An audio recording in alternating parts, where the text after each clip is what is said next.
to the republic for which it stands, one nation, under God, indivisible, with liberty and justice for all. Guns, self-defense, concealed carry. This is the Patriot Defense Podcast. From the war room in Idaho's high desert, here's your host, Todd Echols. And I am back. It is a Monday afternoon, and I am tucked away in the war room somewhere in the high desert of southern Idaho. And I am here to talk about guns, to talk about Todd's thoughts on things, to talk about current events relating to firearms and the Second Amendment that have come up in the last week. And honestly, I'm here just to probably piss off 90% of my listeners, because that's what I do. But first of all, we will start out by saying I hope you are doing well. We are nearing the end of summer around here. Fall is in the air just a little bit. It's starting to cool off a little. The days are getting shorter, and that is making me very, very happy. I'm ready for fall. I'm ready for cooler weather. I am ready for winter, actually. I'm ready for a big snow to keep me locked in to my war room for at least a couple weeks. I have a goal this year of I want to load, and I want to start reloading. I haven't bought any ammo this year, and I usually buy it a couple times a year, and I buy quite a bit. And I have got so much powder and so many bullets and so much everything, all the brass I could ever want, I could ever need. My goal this year is I'd love to sit down and load anywhere between 6,000 to 8,000 rounds of 9mm. We talked about this on a podcast before. I'm going to have to reinvent my recipe, find something that'll run in all my guns.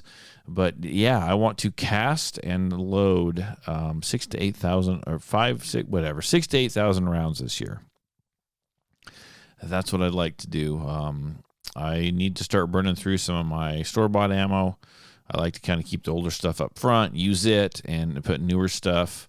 And so it's time to reload. I've got a bunch of empty ammo cans, and I am itching to fill them up. So there you go. We are nearing around here, and I don't know if you're into hunting or not, but in my neck of the woods over here in Idaho, we are beginning some hunting seasons, and we're getting close to even some rifle hunting seasons starting. Me and my sons, we all got buck tags for a local unit, pretty good unit. Well, it used to be really good at one time, but it's way better than the general tags, the general hunts, the general units that we usually go into. So we're going to go out this next weekend and take my old Jeep, my 70 plus year old Jeep, up into the South Hills, do a little nothing crazy, man. This is going to be like this thing's trial or, like maiden voyage. It's like a shakeout run, right? But we're going to go up. We're going to go up with a buddy of mine. We're going to drive around. We are going to locate. I just need to become reacquainted with the area. It's been a long time since I put a lot of miles in up there. So we're going to kind of go out and maybe do just a little bit of like early season scouting. And I was just thinking actually today as I was driving home from my run, I was like, I got my 11-year-old. I've got me. We both have tags. And then I've got my 19-year-old. And he is new enough as far as on his own. He doesn't really have a rifle of his own yet. We've got some of the ones that he used when he was a lot younger, which he could still very well use, and he may.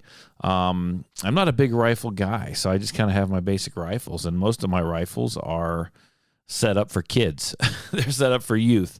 So somewhere down the road, I'm running out of youth, right? My kids are leaving, and I should probably acquire some, change out the different size stocks on some of these rifles. But as of right now, the way it sits, I think my 11-year-old is going to take out, we got a little Marlin, a 7mm mod 8. That's what he used last year. It worked out really well for him. He's probably twice the size as he was last year. I mean, the kids, they hit this growth spurt, right? And all of a sudden, you're buying clothes and shoes like every other week, and all of a sudden, guns fit him now better, right? So we are going to get him out. We're going to we got go some preseason shooting. We're going to get that rifle out, let him put some rounds through it, kind of become reacquainted with it. Now, I have typically in the past just used my 270. And I probably will use my 270 again this year. I love that gun. It's a pre-64 Model 70 Winchester 270. It was my grandpa's. He used to haul it around in the combine with him on his big wheat farm that he had over in the Walla Walla, Washington area just years and years ago. So I think it's taken lots of deer. It's taken lots of coyotes. I've had it in my possession.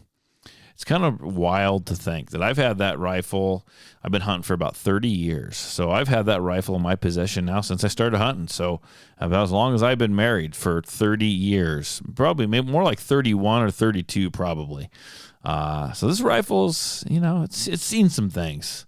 It's kind of got that family, that sentimental value to it. So I'm looking forward to using it again. But herein lies the problem.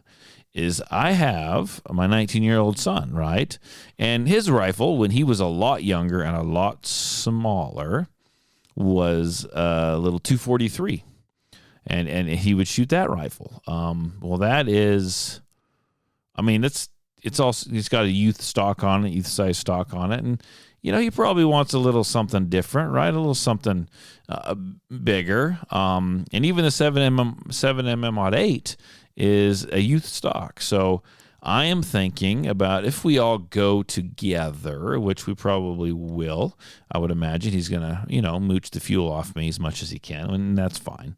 I'm thinking that I will let him carry the 270. I will let my other son, my younger son, pack that 7mm Mod 8 because, we all three have tags. So by all means, we should all three have rifles. Legally we can do that. And I acquired one that I've shot a couple times, and I really kind of like it. It's built on an old Mauser action, and it's that 257 Roberts. So I'm actually thinking about carrying that for me. Now, if it's just me hunting or my oldest boy's not with me, I'll probably pack around that 270, because that is my rifle. It's the one I feel good about. It's the one I really like. It's got a nice scope on it. It's got a set of bipods on it, the whole deal. Now this 257 Roberts, this rifle, it's built on that Mauser action. It's a good rifle. It's flash shooting. There's nothing wrong with that caliber, right? We're just going out mule deer hunting. That's all. It should be, sufficient. But it's got this one piece full-filled scope on it. That was kind of, it was kind of making it so I didn't really want to take it hunting. I like a little bit better scope. I like a little, older scope. And this thing, for me to retrofit it and be able to put new rings on it, to put a new scope on it, which I eventually want to do, I think, it would need to go to a gunsmith because it's all set up. It's like this old Mauser thing, and it needs some stuff done to it to be able to accept the newer scope rings and a newer scope and all that. And I don't have the time or the money to do that right now. That's something I should have started taking care of, in spring, which I did not. I was like, I can't take it. I can't take that rifle. It doesn't have a good scope. But here's the thing. That was good enough when it was built. That rifle and that scope was good enough back in the day. It had its time. Why wouldn't it be good enough now? When the rifle's good enough, but why would the scope be good enough now? The scope would be just fine for now. Really, I shouldn't be taking these massively long shots anyhow. And maybe it's not the limitation isn't the scope, it's the guy shooting the rifle, and that would be me. But I'm thinking I'm going to pack that around, take that deer hunt this year. There's no reason why I shouldn't. It worked back then. It should work now. I'll honestly be probably the only limiting factor in this. So I think I'm going to do it. I think I'm going to take that out, and I'm just going to pack that one this year. We'll see what happens. I'll keep you guys apprised, whatever, of the situation as it unfolds, because I got a whole ton. Now, rounds for this thing are expensive. I do have a whole bunch of rounds for it, so I'm going to go out. When I got the rifle in a trade, I got a ton of rounds for it, 150 rounds or 200 rounds or something. So I'm going to go out and put a bunch of rounds through it, see how comfy I feel with it. And then the only thing I may do actually is go and buy some newer rounds. And we'll see. But yeah, there you go. I'll let you know how it goes. I don't doubt the cartridge. I don't doubt the caliber. I like a nice scope. and this one does not have a nice scope on it. So I'm probably the only limiting factor. Like it worked for, as the lady I got it from said it was her dad. The lady I got it from is, how old is she? I don't know. I think she's in her mid 70s, right? She traded it for some classes and stuff, which that happens occasionally. I'll talk about another one that just happened over the weekend, a trade deal that I had. But so I mean, it worked for her dad, right? It'll work now. I know it'll work now. I am the issue. But so let's talk about this weekend. This weekend I had a permit class. The permit class went absolutely excellent. I had like 10 people. 10 people in the class. The weather was great. The weather was fantastic.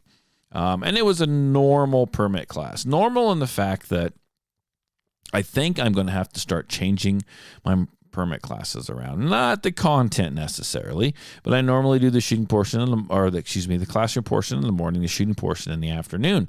But because I have to use a law enforcement officer to come in and teach part of it. And he has got some prior engagements that are going to start taking place for him with his family and stuff on Saturdays. And it's going to typically be during the morning portion, which is when he usually shows up to do his portion of the class, his PowerPoint presentation, stuff like that. So I think I'm going to have to actually start doing the shooting portion in the morning. And I know that has actually been suggested that I do that by lots of people over however many years I've been doing this, a long time. And I think the next class that's the way it's going to happen. I think we're going to do a little bit of classroom in the morning, the safety spiel, this is what's going to happen on the range spiel, the fundamentals spiel, and then we're going to go outside shoot. They're going to come back in at 11.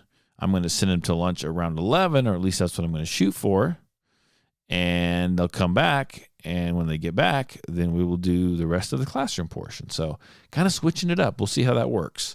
Probably the best time to have done that and switched it up like that was in the summertime when it was a lot cooler in the mornings. But now we're just going to swap it out and do it in the winter. Why not? I tell you, I used to worry about my classes, my permit classes, and people being too cold and about it slowing down a lot in the winter. It does not. I get busier. I was actually at one point going to cover my range. Kind of keep it out of the wind, keep it, I won't say warmer, but maybe a touch warmer, right? People don't care. My students don't care. I was worried about my students. They don't care, so guess what? I don't care either.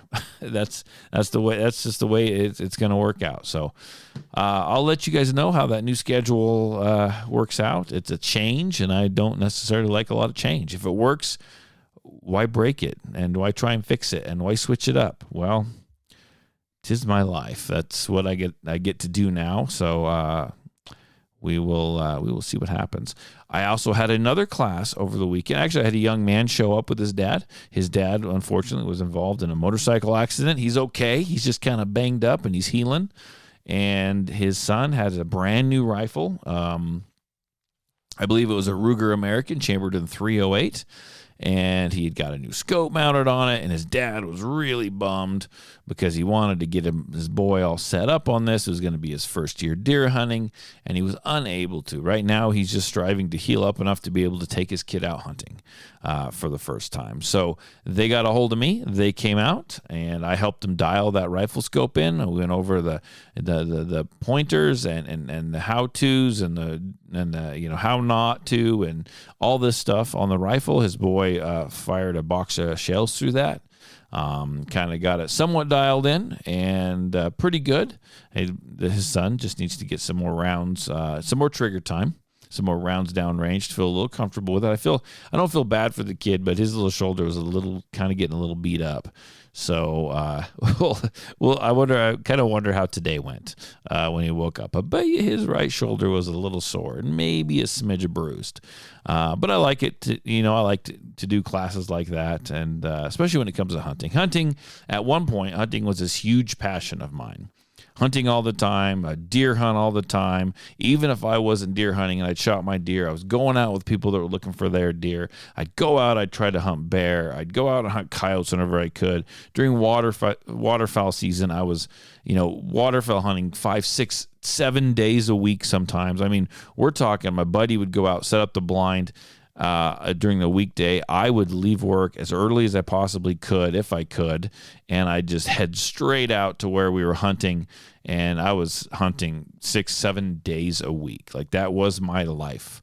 Even with kids, even with a bunch of kids, that was my life. And even when the kids got old enough to go, I remember packing my little girls across the river. They got their little arms around the neck. We're giving them piggyback rides. And me and my buddy, a good friend of mine by the name of Dusty, we were loading up gear. We were, you name it, we were packing snacks out for them. You name it, we did it.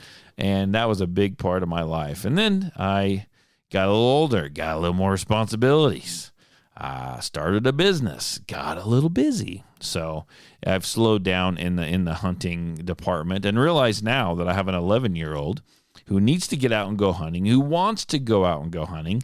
And so now I got to resurrect my hunting career from earlier. I got to resurrect Todd the Hunting Guide has to come back out. So that's what we're doing this year. And whenever I get to help any of the youth dial in their guns or talk to them about hunting, encourage them, get them out there on their first hunts, I absolutely love it. I know we'll get to some more stuff here that I want to talk about as well. But now as I talk about this, I'm thinking one of the coolest moments I've had a lot of cool moments as a firearms instructor, but one of the coolest moments I had was there's a lady I know. She has 3 daughters, and she's like, "Hey, Todd, we need to do their hunter. They need to do their hunter safety." Now, in the state of Idaho, you can sign up. You can go take a class with someone who, and it's like a week-long process or 2-week-long deal, and the hunter safety. You can do the hunter safety like in person, right? Or you can go online, and you can take the test online, pass it, then go get your hunter's license, right? It's like an online test, which is pretty well involved. There's like 13 sections. There's a test after every section and then a big test at the very end. And so she asked me, "Hey, can you help my kids?" Plus, the Idaho does not require any type of field day anymore, which means that after you took this portion of the test and passed it, you would then go to hands-on field day portion and like shoot a gun. Idaho doesn't do that anymore. And so she wanted them to do that as well. And she said, "Hey, can you help me get my girls through hunter safety?" And I said, yeah, and they all came over. We talk about things. So essentially, they would sign up online. And I'm not an Idaho Fish and Game instructor, and I wasn't impersonating anyone. Just stop right there if that's what you're thinking. Okay, I don't do that. But they signed up online. She goes, "I got them all signed up online to take this test and or go through everything, the course online." And she wanted me to have them go through each section, go through a section. They would read it. They would watch the videos like they're supposed to. I could pause them. I would help them understand and talk to them about a bunch of stuff, and then get them ready. For said. Sorry, I'm just looking at my phone for a minute.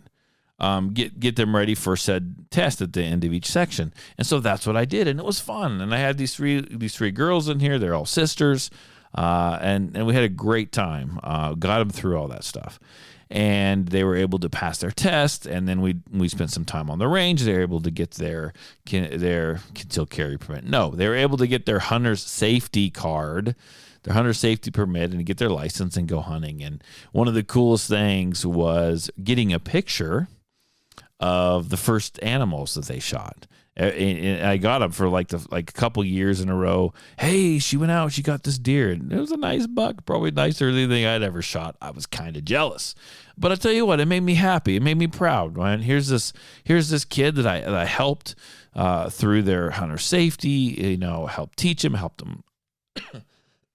Sorry about that. Excuse me. it got them prepared. They went out in the field with their dad or their mom or whoever, and they were able to harvest a really, well, any deer is respectable, but they were able to harvest a really respectable buck. And that was cool, man. That was cool. That was kind of a pride moment for me. By the time they did that, my girls, I have 3 girls, 2 boys. My girls had all left, they'd grown up, went through all that, grown up, got married, they have families of their own now. And so they're not around. So that was kind of fun. I really did enjoy that. It was reminiscent back to when my 3 girls were little, and we pretty much did the exact same thing. So what else do I want to talk about? I also had a class. A guy got a hold of me, and unfortunately his father had passed away. And he didn't realize how many firearms his father had, and his father had quite a collection of guns. And he was trying to figure out how to get rid of them. He didn't want to keep all of them. And I'm like, oh man, you got a pile of guns. He goes, there's lots, Todd. There's lots of guns and lots of ammunition. I didn't realize he had this much. In fact, he's got so much in 2 rooms. I can't believe. It's a 100-year-old house, and I can't believe that this floor hasn't fallen out of these rooms. Like, it's overloaded. So he was trying to offload them, and I was helping him try to figure out how to do that. And I was like, are you sure you just don't want to keep those? Like, you should just keep those. And he's like, I don't know, man. It's overwhelming. Well, he has since decided to keep them, fortunately, most of them. And his dad has some really good taste. And essentially, I think what has happened is his dad actually has just invested all his money in firearms, and good firearms. And he paid attention to them, and he paid attention to which ones were going to increase in value. And that was the inheritance that his son received. And I think that was pretty cool. And his son is just now kind of figuring out that, hey, I think this is, instead of stocks, instead of property, instead of whatever, it was in firearms. And it wasn't just crap firearms. Like, they're good firearms. Like, he'll have a complete set of some really expensive shotguns, a complete set of certain high-end revolvers, like every one they made, that kind of thing. So there's some thought put into this. But I kind of talked to him about that. He also mentioned that he'd been trying to get his wife and his daughters together to take a class, some different things for me. And I said, well, hey, do you have a list of firearms? Would you be willing to do a trade? He goes, I would be willing to do a trade. So he had some firearms that he was willing to part with. Now, I didn't jump in there and I didn't say, give me the most expensive gun you have and we'll do some, like, I'm not that way. I'm not trying to take advantage of anyone. But I do. We all know my love for HKs, right? So I didn't get anything super fancy. I was as fair as I possibly could be. But I acquired a brand new firearm in a trade for some classes that took place over the weekend. And so I was pretty excited about that. So my current carry gun right now is an HK P30 with the LEM action trigger in it, right? The LEM trigger in it. Really nice. Bought it through Langdon Tactical. They juiced it up. They did a bunch of work to it. Put a dot on it. Put a lighter trigger on it, that flat trigger, all that stuff. Love that gun. It's fantastic. I do like HKs. He had a few different HKs there. He had a VP9. I've had 2 of those. I've currently got one. I like it. It's good. I don't need any more.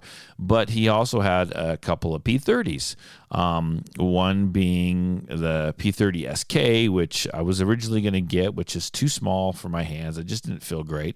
So I got the regular size, not the L, not the P30L, but the regular size P30, and I got it not in the LEM trigger. I got it in the double single, or the double action single action P30, which I'm super excited about. Unfortunately, not unfortunately, but fortunately, I got lucky, and it was the model without the thumb safety, which is fine. I don't like the safety, and so now I'm looking at this gun. I'm super excited about it.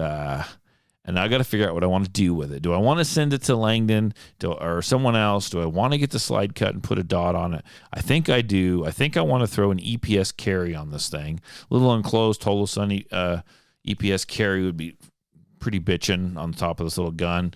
And then I'm running the trigger. Now, the trigger's not horrible. It's not perfect, but it's not really horrible. It's got a really long reset on it. And now I'm like toying with the idea. Like, do I send this to Langdon? Do I get the package? The trigger I want, the trigger job, everything, plus it cut for a dot? Or do I order all the trigger stuff I want? I think it's called the Gray Wolf or the something Wolf package. I can buy all that stuff myself, install it myself, and then send the slide off somewhere to get it cut for an optic. I'm just trying to figure that out, trying to figure out what would be the best way to go about doing this money-wise. So I'm not in a hurry about it. I mean, I currently have plenty of HKs, so this is going to be a project for the future. So yeah, I'm pretty excited about that. If you're on Facebook, social media, Instagram, whatever, you saw me post it, that's what that is all about. Probably get out and put some rounds through it. Man, the trigger is probably fine, but I like a nice shorter reset. So I'll probably replace the trigger, and I certainly like the looks, and I like how they perform the EPS carry. Love those little dots. So we'll see what happens, but that's the news I got there. So looking here at the possible main topics. Now, I know I'm a little late with this podcast. I'm a little late with a lot of things. But I was actually going to do this one on Friday when I was all worked up, right? For the main topic here. We've got two things I want to talk about. I'm going to talk about, the first one I'm going to talk about, and they all have to do with Trump, okay? Let's just talk about that. They all have to do with Trump. So I am going to talk about the first thing that Trump said. And he said the other day that one of his solutions, he was possibly looking at letting teachers who are veterans carry in schools. Now, I hate it when he says he's just offhanded remarks. And some people are like, oh, you just got Trump derangement syndrome. No, because usually when he makes these offhanded comments, they're just ignorant. They're just absolutely ignorant. They really are. And he's put like zero thought into him. I don't know who he's talking to. It's probably some thought out of his own head because he thinks what he says is pretty much golden all the time, and it's not. And I'm going to say some stuff probably in the next few minutes here that you guys are going to disagree with. Everyone knows I'm not in love with the guy, okay? I'm not in love with Trump. I'm just not. He does some okay stuff, but I'm not in love. I call him out all the time, and that's just the way it's going to be. And I'm not changing for anybody or anything. I might get told that me being against Trump or me saying this stuff about him is bad for my brand. I really don't give a shit. I really don't. I'm going to say what I want to say about him, and it is what it is. I feel one way about him. I'm around people all day that feel the opposite about him, and they love him, and that's absolutely fine. That is fine with me, but I'm going to state my opinion. You can state yours, and it is what it is at this point. We just carry on because guess what? We are all adults. We are all adults, and we can still get along without actually believing the exact same things. It's kind of crazy how that works. And I'm not looking to argue, really, honestly. I mean, if you disagree and you want to tell me, there's people out there that will, and that's okay. I expect that.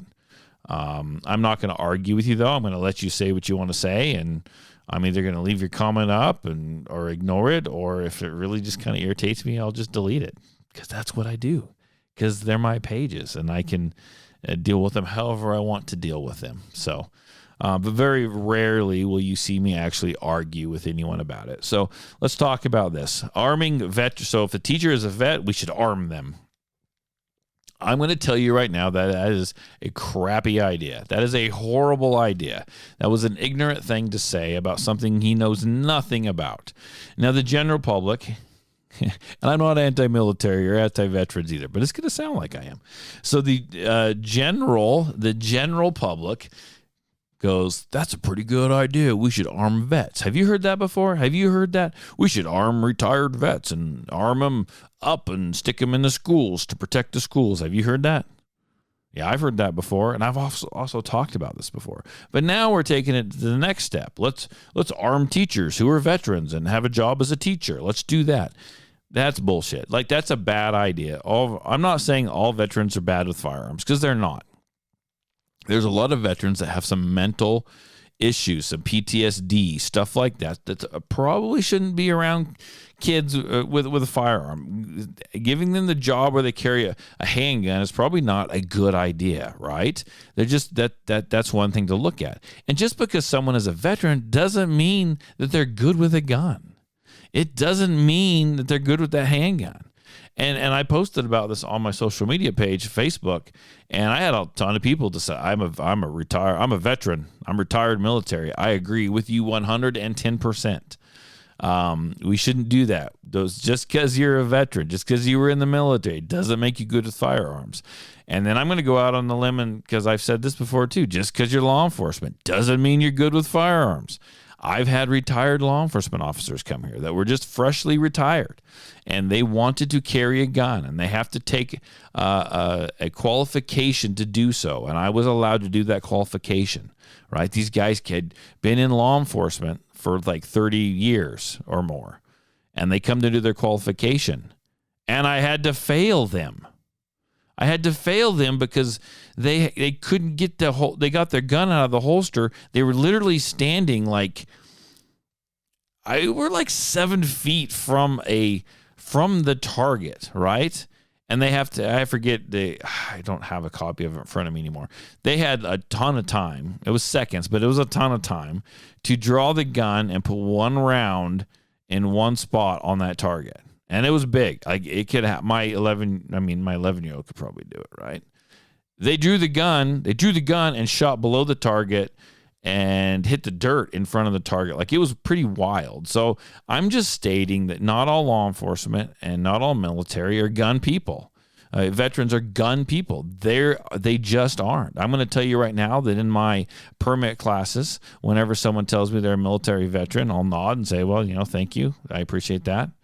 And most of the times I'm saying, thank you. I appreciate that. Yeah, for your service, but also thank you for letting me know who you are and that I probably need to keep a really close eye on you in the permit class.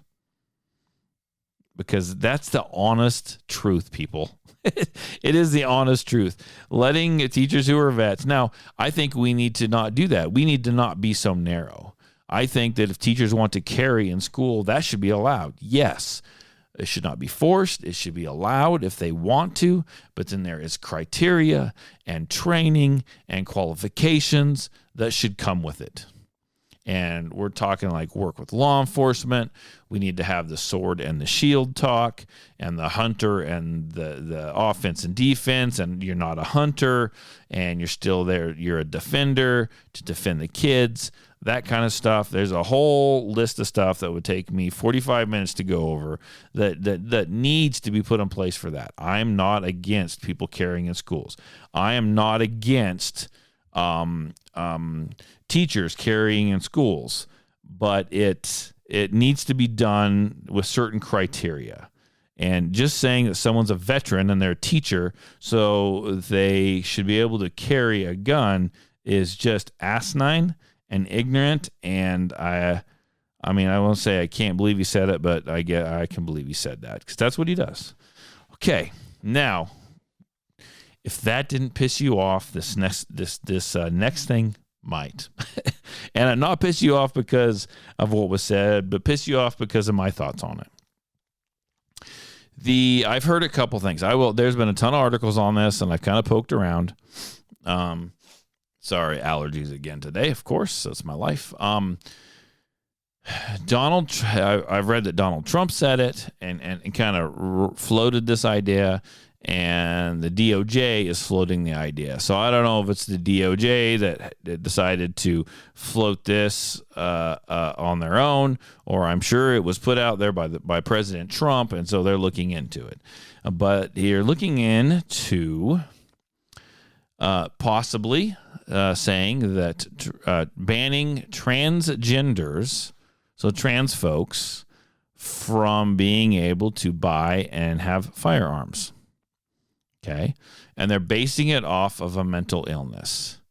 Now, I don't care what you think of LGBTQ, gay pride, trans people. I don't care what you think. You may think it's absolutely ridiculous, and that is fine. I can think that too. I can think it's absolutely ridiculous as well. I don't have to believe in it, but I don't have to, I don't have to believe in it. You don't have to believe in it. None of us have to believe in it. But if a person believes that, it is what it is, man. It's his or hers life. They can do like whatever they want, right? Just because they're saying, this is what they're saying. They're saying that the medications that these people take make them all confused and could cause a mental problem where they can't have guns. Maybe that's true, or not that they can't have guns. A mental issue, right? That may be true, but not all trans they've not all taken medications and stuff. But let's just talk about this. That's going to be a case-by-case basis. Like if you're going to come in and say people that have mental issues can't have firearms, and you got to set up a criteria, you got to have a baseline, and you have to talk to every one of these people to determine that. And I get that there's people out there that shouldn't have firearms. I think right now, it's like you have to be like committed to like a have been committed to a mental institution at one point or another, and that's going to what would exclude you from having said firearm. I believe that's the way it is. I'm not 100%. Don't text me and tell me I was incorrect and I'm a freaking liar, because that happens all the time. And I don't care. This is my freaking podcast. I'll say what I want to say. So you can't take one group of people like that and like say, you can't have firearms. Like you can't do that. Like that is a bad precedent to set. And as much as I hate the freaking NRA, the NRA came out and said the same thing. We do not stand by anyone that wants to restrict firearms from certain groups of individuals based on their sexual preference, based on their race, based on all this other stuff. We cannot do that. That is a bad precedent to set. So you're saying because someone who is a man who wants to be a woman, or who is a woman and wants to be a man, you say that is a mental. This is where I'm going to irritate people, right? This is where I'm going to irritate people. Just hold on. I'm just forewarning you here. You say that is a mental disease of some kind. It may be or it may not be. Okay, it is what it is. If you're going to ban transgender folks from having firearms based on that, then let's talk about religious groups. Let's talk about Christian groups. Let's talk about Catholic groups. Okay? People who are ultra-religious, and I don't care what people do. Honestly, folks, I do not. Ultra-religious or religious people, what do? They believe in someone that lives up in the sky. Right? That can, depending on who you are, that could seem a little crazy, right? They believe that someone divided the ocean, split the Red Sea. That's pretty supernatural type stuff. That could be regarded as, I don't know, kind of crazy. That could be regarded as mental. Okay? They believe in all these things, right? Pretty supernatural type stuff. So you could be listed as mental. They could take a Christian group, a Catholic groups, these religious groups, and say, hey, you guys are off your freaking rockers because you believe in a sky daddy. Okay? They could say that. And they could restrict you from having firearms as well. So we really have to be careful. I really hope they don't pursue this. And I think they've got enough pushback that maybe they will not. But that's wild to me. That they would even say that, and just ignorant that it was even said offhandedly, that they're even looking into it. Now you could say, oh, he just wants to irritate people. Well, whatever, man. I don't know. I'm so kind of sick of that egotistical, arrogant, narcissistic moron that we have in office right now as president. I really am. He's just an absolute horrible person. And this is where I get in the weeds. I'm only getting in the weeds for a second though. And if I am so sick of people telling me of how God-fearing he is, like he loves God, he's a Christian, bullshit. That is the nastiest individual on this planet. He is a horrific human being. Like he really is. You can't tell me if he's a Christian, he ain't a good Christian. And I know there's a lot of those out there. So let's just take that for what it's worth. Now, people can do what they want, but when they start saying there's something that they're not, that's what irritates me a little bit. Just man up and say who you are. Say who you really are, man. People probably still like you. The guy's made some good decisions, especially with the economy and stuff like that. Like, I'm not against that, but he's also made some really bad decisions based on the fact that he thinks he's king and he can get away with it. And he's got a MAGA base that literally just gets fired up whenever he does any of this stuff. And he likes that. You know what? When they do that, guess what it does? It freaking tickles his pickle, and that's what he enjoys. So, okay, I'm done with that. I'm backing off of that right now. And what else do I have to talk about? Don't know if I really do have anything else to talk about. That was the podcast for this week. So you like it or you don't like it, I don't know. You'll all be back listening. Even those that don't like it, you'll come back. You'll come back and listen. I don't do that very often. I don't do them very often anymore. I don't do them every week anymore. You'll come back and listen to see what crazy Todd has to say, and maybe you think I'm just as crazy as Trump. I don't know. It is what it is, man. I'll talk to you guys later. Thanks for listening. See you next week. Bye.